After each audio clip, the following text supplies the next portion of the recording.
NCT act को लेकर क्यों आमने सामने है केंद्र और दिल्ली सरकार? कहां पर नाबालिग ने की नाबालिग की हत्या और कहां पर कुर्क हो गई गौ तस्कर की 50 लाख रुपए की संपत्ति?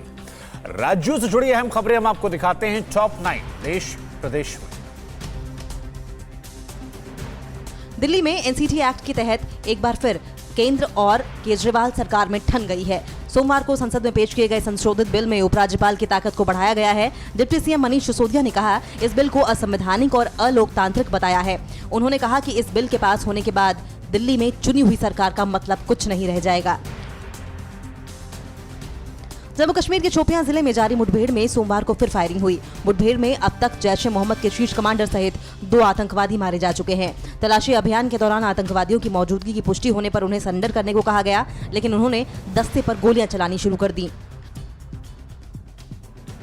कोविड-19 के मामलों को देखते हुए गाजियाबाद के जिलाधिकारी अजय शंकर पांडे ने स्वास्थ्य विभाग के वरिष्ठ अधिकारियों के साथ कोरोना के हालात की समीक्षा की और कई और जिलाधिकारियों ने रेलवे स्टेशन जाकर औचक निरीक्षण किया। जिला प्रशासन पूरी तरह से कोरोना से निपटने के लिए अलर्ट मोड पर है। मध्य प्रदेश के जबलपुर से एक हैरान करने वाला मामला सामने आया है। यहाँ 15 साल के किशोर ने बाकायदा योजना बनाकर गर्लफ्रेंड के 10 साल के भाई को मौत के घाट उतार दिया। आरोपी ने वारदात को अंजाम देकर शव को नर्मदा में फेंक दिया। पुलिस आरोपी को गिरफ्तार कर मामले की जांच में जुट गई है। उत्तर प्रदेश के संभल में गौ तस्कर की 50 लाख की संपत्ति कुर्क कर ली गई। ढोल नगाड़ों के साथ आरोपी रेहान की संपत्ति कुर्क की गई। पुलिस को रेहान की गौ तस्करी और गैंगस्टर एक्ट के तहत मामलों में तलाश थी। आरोपी के खिलाफ कोतवाली मियां सराय में 1 दर्जन से ज्यादा केस दर्ज हैं। राजस्थान के जयपुर में जेल कैदी पिछले 1 महीने से पेट्रोल पंप चला रहे हैं।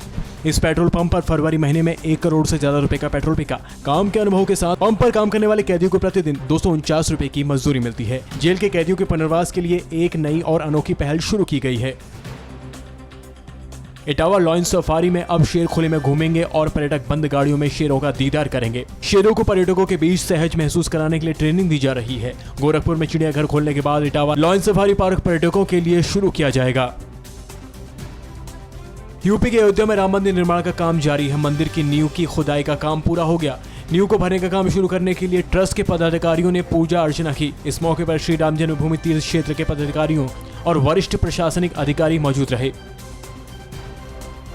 गुजरात की सूरत सिटी पुलिस स्वतंत्रता के अमृत महोत्सव के मौके पर सूरत से दांडी तक साइकिल मार्च का आयोजन किया गया।